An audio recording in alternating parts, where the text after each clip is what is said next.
علی بھائی اگلا سوال ہے، علی بھائی نے بھی عام لوگوں کی روش پر چلتے ہوئے محمد بن قاسم فاتح سندھ سے متعلق بغیر دلیل کے الزام لگایا ہے کہ ان کا حملہ دنیاوی غرض کے لیے تھا، نہ کہ راجہ طاہر کے ظلم و ستم کے خلاف تھا۔ پلیز اس حوالے سے رجوع فرمائیں۔ پلیز قرآن و حدیث کو والا پیش کریں تو ہم رجوع فرما لیں گے۔ آپ بھی تاریخ بیان کر رہے ہیں اور میں بھی تاریخ بیان کر رہا ہوں، تو رجوع کس بات کا؟ رجوع صورت میں ہوگا جب آپ قرآن و حدیث بیان کریں اور میں تاریخ بیان کروں۔ جس طرح کہ میں کربلا کے اوپر بخاری مسلم سے حدیثیں بیان کرتا ہوں، آپ تاریخ بیان کرتے ہیں، تو وہ تو رجوع بنتا ہے۔ تاریخ میں تو گڑبڑ ہوئی ہوئی ہے، احادیث اسناد کے ساتھ ہے۔ قرآن و حدیث کے اسلوب میں یہ بات بیٹھتی نہیں ہے۔ اس کی وجہ یہ ہے کہ بخاری مسلم کی روشنی میں نے آل امیہ کے بارے میں جو کچھ بیان کیا ہے، جو کچھ وہ اپنے دور ملوکیت کے اندر کرتے تھے مسلمانوں کے ساتھ، مکہ مدینے کے مسلمانوں کے ساتھ، اس میں تو یہ بیٹھتا ہی نہیں ہے کہ وہ ماشاءاللہ ایک خط لکھنے کے اوپر سندھ پہنچ جائیں۔ اپنے گھر میں وہ لوگوں کے اوپر ظلم کر رہے ہیں، ان کو ناحق۔ اور حجاج ابن یوسف تو وہ ملعون ہے جس کو تو ناصبی بھی ملعون مانتے ہیں۔ صحیح مسلم میں حدیث ہے کہ بنو ثقیف میں ایک کذاب پیدا ہوگا اور ایک ظالم، اور اسما بنت ابی بکر کہتی ہیں اے حجاج ابن یوسف، کذاب تو ہم دیکھ چکے، ظالم شخص تو ہے جس کے بارے میں نبی علیہ السلام نے فرمایا تھا۔ یہ صحیح مسلم میں ہے۔ میرا یوٹیوب پہ آپ کلپ دیکھ لیں، لاکھوں لوگوں نے دیکھا ہے۔ آل امیہ کا دہشت گرد حجاج ابن یوسف 5 لاکھ سے زیادہ لوگ دیکھ چکے ہیں۔ پوری اسلامک ہسٹری میں نے 15 منٹ کے اندر کور کر دی ہے، اس 100 سال کی آپ کو، اور تاریخ سے نہیں، بخاری مسلم کی حدیث کی روشنی میں۔ تو وہ حجاج ابن یوسف، اس کا بھتیجا محمد بن قاسم یہاں لوگوں کی داد رسی کے لیے پہنچے گا، جو وہاں اہل بیت کو قتل کروا رہے ہیں، صحابہ کے قاتل ہیں۔ سر بخاری اٹھا کے دیکھیں، حضرت انس بن مالک جو ہیں وہ کتنے پریشان ہوا کرتے تھے کہ ہم پہ یہ کون سا خبیث مسلط ہو گیا حجاج ابن یوسف جو مسلمانوں کے اوپر ظلم کرتا ہے۔ ان لوگوں نے جا کے یہاں پہ فریادیں سننی تھی۔ ہاں آپ کو کہانیاں کرا دی گئی ہیں، آپ وہ کہانیاں، آپ جیسے نور الدین زنگی کا ایک کہانی والا واقعہ آپ کو بیان کر دیا ہے کہ جی وہ یہودی حضور کی جسم مبارک قبر سے نکالنے لگے تھے، وہ ڈرامہ بھی بن گیا۔ اب لوگ کہتے ہیں جی علی بھائی کہتے ہیں غلط ہے، ہم نے تو ڈرامہ دیکھا ہے، تو ڈرامہ ہی دیکھا جی نا، اس کی تو سند ہی کوئی نہیں ہے۔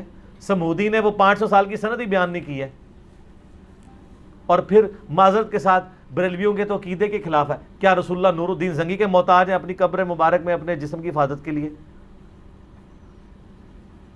اللہ کدھر گیا؟ فٹ ہی نہیں بیٹھتا، جھوٹ ہے۔ اور پھر میں ایسے پوچھتا ہوں کہ جب یزید نے 3 دن تک مسجد نبوی میں گھوڑے باندھے ہیں، اس وقت نور الدین زنگی کدھر تھا؟ اور نماز نہیں ہوئی ہے، اس وقت زمانے میں کوئی نور الدین زنگی نہیں تھا۔ اور جب خانہ کعبہ پہ صحیح مسلم میں آتا ہے کہ چڑھائی کی حجاج ابن یوسف نے، اور یزید کے دور میں بھی چڑھائی ہوئی اور خانہ کعبہ کا غلاف جل گیا، ایک دیوار بھی ڈیمیج ہو گئی، اس وقت کدھر تھا نور الدین زنگی؟ اور دنیا بقدر ایفٹ ہے۔ وہ ابابیل والا ایک ہی واقعہ ہوا ہے، بخاری میں حدیث ہے کہ قرب قیامت میں ایک کالا حبشی پتلی ٹانگوں والا کعبے کی اینٹ سے اینٹ بجا دے گا۔ اللہ نے دنیا بقدر ایفٹ رکھی ہوئی ہے۔ تو یہ حجاج ابن یوسف کے ظلم کی ایک پوری داستان ہے، اس کا یہ بھتیجا ہے محمد بن قاسم۔ دوسری طرف اہل سنت اہل تشیع کی دونوں کی تاریخ کی کتابیں اٹھائیں، حدیث میں تو ان کے پلے بھی کوئی شے نہیں نا، کس حدیث میں محمد بن قاسم کا نام آیا؟ تاریخ سے ہی پیش کرتے ہیں، تو تاریخ یہ بھی تو سنیں نا۔ تاریخ دمشق کے اندر ابن ساکر کی، تاریخ بغداد کے اندر خطیب بغدادی کی، اور تاریخ یعقوبی جو سنی اور شیعہ دونوں مانتے ہیں، ان تینوں تاریخ کی کتابوں میں کم از کم 5 اصحاب کا ذکر ہے جو سندھ سے جا کے نبی علیہ السلام کے ہاتھ پہ کلمہ پڑھ کے مسلمان ہوئے ہیں۔ یہاں پہ 5 صحابہ آئے ہیں نبی علیہ السلام کے، تو اسلام تو اسی زمانے میں آ گیا تھا۔ اور حضرت عثمان کے دور میں بلوچستان کا کتنا ایریا فتح ہو چکا تھا، رشیا افغانستان حضرت عثمان کے دور میں فتح ہوا ہے۔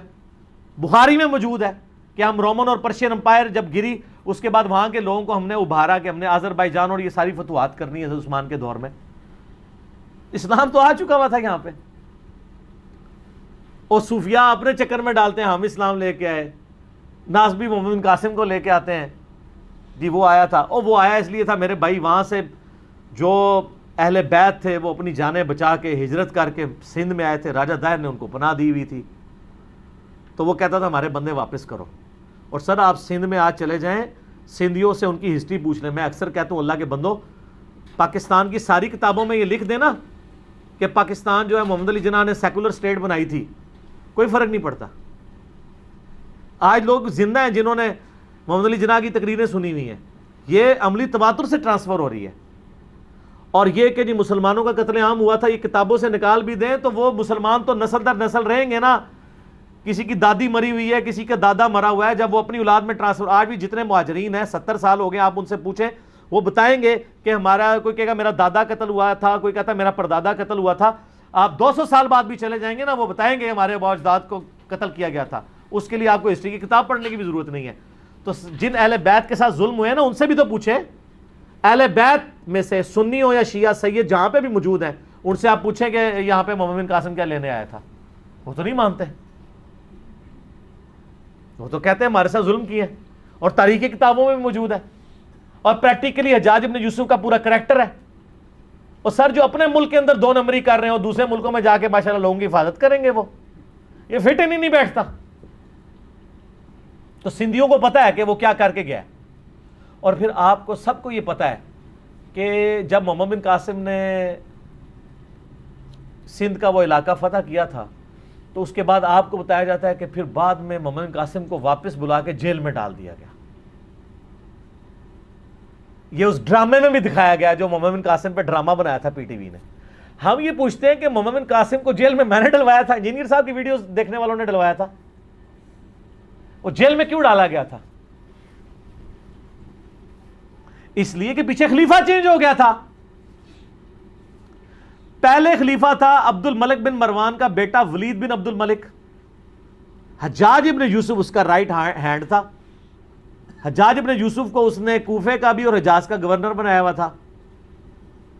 لیکن اس کے ظلموں کی ایک داستان تھی، لوگ تنگ تھے. اس کے باپ نے وصیت کی تھی کہ ولید کے بعد خلیفہ بنے گا اس کا چھوٹا بھائی سلیمان بن عبد الملک.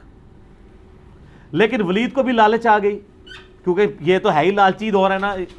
جب یزید کے ابا جی کو لالچ آ گئی کہ میرا بیٹا خلیفہ بنے، تو ولید بن عبد الملک تو صحابی بھی نہیں، اس کو نہ لالچ آئے کہ میرا بچہ بنے. حالانکہ وہ خود بھی اس وصیت پہ بنا تھا جو اس کے بیٹے نے، ابے نے کی ہوئی تھی. تو سارے گورنروں سے اس نے بیعت لے لی کہ میرے مرنے کے بعد میرا بیٹا خلیفہ بنے گا. ایک گورنر تھا جس نے انکار کر دیا، اور وہ تھا عمر ابن عبد العزیز. وہ اس وقت حجاز کے گورنر تھے، اور کوفے کا گورنر تھا حجاج ابن یوسف. عمر بن عبد العزیز کو جیل میں ڈلوا دیا ولید بن عبد الملک نے، گورنر ہونے کے باوجود. لیکن وہ ہاردل عزیز شخصیت تھے، اس لیے اس وقت ذرا پروٹیسٹ ہوئے تھوڑے بہت، اور معاملہ انہوں نے ڈیلے کیا. اسی ڈیلے کرنے کے دوران اچانک ولید کی ڈیتھ ہو گئی. وہ اپنے اس مقصد میں کامیاب نہیں ہو سکا، اور الٹیمیٹلی اس کا بیٹا، اس کا جو چھوٹا بھائی ہے، وہ خلیفہ بن گیا، سلمان بن عبد الملک. سلمان بن عبد الملک جیسے ہی خلیفہ بنا تو اس کو یہ احسان یاد تھا کہ عمر بن عبد العزیز کی وجہ سے میں خلیفہ بناؤں. اگر عمر بن عبد العزیز بھی بیعت کر لے، پھر عمر بن عبد العزیز کوئی عام آدمی نہیں تھا. عمر بن عبد العزیز ان کا بینوئی بھی لگتا تھا، ولید بن عبد الملک اور سلمان بن عبد الملک کا، کیونکہ مروان کے 2 بیٹے تھے، عبد الملک بن مروان اور عبد العزیز بن مروان. اور عبد العزیز کا بیٹا تھا عمر بن عبد العزیز. عمر بن عبد العزیز کی جو بیوی تھی نا فاطمہ، وہ ولید بن عبد الملک کی بہن تھی. تو ظاہر جیل میں ڈلوا سکتا تھا، مروا نہیں سکتا تھا. تو اس لیے کہتے ہیں کہ تاریخ انسانی میں اتنی پاورفل خاتون کبھی کوئی نہیں آئی کہ جس کا خامد بھی 3 براعظموں کا خلیفہ عمر بن عبد العزیز، جس کا باپ بھی 3 براعظموں کا ملک عبد الملک بن مروان، اور جس کے 4 بھائی ولید بن عبد الملک، یزید بن عبد الملک، ہشام بن عبد الملک، یہ لوگ 4 بھائی، اور یزید بن عبد الملک وہ خلیفہ. باپ خلیفہ، 4 بھائی خلیفہ، خامد خلیفہ فاطمہ بنت عبد الملک. تو جب وہ خلیفہ بن گئے سلمان بن عبد الملک. سب سے پہلے عمر بن عبدالعزیز کو آزاد کروایا گیا. عمر بن عبدالعزیز نے کہا کہ جی سب سے بڑا کلپرٹ ہے حجاج ابن یوسف, اس نے ظلم کا بازار گرم کیا ہوا ہے, صحابہ کو قتل کروایا ہے, اس کے بارے میں حدیثیں بھی تھی. تو سلمان نے پہلا ایگزیکٹو آرڈر کیا کہ اس نے کہا جی حجاج نام کے جتنے بھی بندے ہیں, خالی حجاج نہیں, حجاج نام کے جتنے بندے کسی بھی حکومتی عہدے پہ ہیں ساروں کو جیل میں ڈالیں. سر ملوکیت پھر یہی ہوتی ہے, اس میں تو آرڈر چلتا ہے. پھر انہوں نے تھوڑے مزے لوٹے ہوئے تھے, پھر لاکھ اس کو لوگ دلیل دیتے کہ وہ ایک ہے, تو وہ دلیلیں تو پھر بادشاہ نہیں مانتے ہوتے, انہوں نے میٹر کوم جائے تو کوم جائے. انہوں نے کیا حجاج نام دے جتنے بندے نے سب نو جیلیں چ پاؤ, اور ان کے جتنے رشتہ دار ہیں نا جو حکومتی پوسٹوں پہ ہیں ان کو بھی جیلوں میں ڈالو. تو محمد بن قاسم جو بھتیجا تھا اس کو بھی پکڑ کے جیل میں ڈال دیا گیا. یہ تھی ریزن کہ بڑے ابا جی ان کے جیل میں چلے گئے, یعنی اس کا جو چچا یا تایا تھا اور وہ اس کا سسر بھی تھا, تو محمد بن قاسم کو بھی جیل میں ڈال دیا گیا. تو یہ پیچھے ریزن تھی. تو انجام اس لیے ہوا تھا. تو جیل میں ڈلوانا اس بات کا ثبوت ہے کہ ان کے کرتوت کیا ہوں گے. تو اگر کسی نے رحمت اللہ علیہ کہنا کہ یار ہمیں تو کوئی نہیں, آپ تو یزید کو رحمت اللہ علیہ کہتے ہیں, تو اگر آپ حجاج کو رحمت اللہ علیہ یا محمد بن قاسم کو کہیں تو کوئی مسئلہ نہیں ہے. اللہ تعالیٰ آپ کا حشر یزید, حجاج ابن یوسف, محمد بن قاسم کے ساتھ کرے, اور میرا حشر اللہ تعالیٰ حسن ابن علی, حسین ابن علی, مولا علی, فاطمہ, عمار ابن یاسر, ابو بکر, عمر, عثمان کے ساتھ کرے رضی اللہ عنہم اجمعین وعلیکم السلام اجمعین. آمین کہہ دو, تانوں کو ڈر پے گیا اے بہرحال جڑے ویڈیو ویکھن گے وہ نہیں جی آمین کہن لگے, جڑے رحمت اللہ علیہ کہندے. ٹھیک ہے, تو وہ رجوع والا معاملہ نہیں ہے, یہ قرائن بتاتے ہیں کہ یہ اس طریقے سے ایسے ہوا ہے. اگر کوئی حدیث ہے تو مجھے پیش کر دیں, میں رجوع کر لوں گا. اس پہ ڈاکٹر طالب قادری صاحب نے بھی ایک ان کی بھی ویڈیو چڑھی ہے, انہوں نے بھی پورا یہ یعنی ساری تاریخ بتائی ہے. خالی میرا تفرد نہیں ہے اس مسئلے میں کہ میں اپنی طرف سے بیان کر رہا ہوں.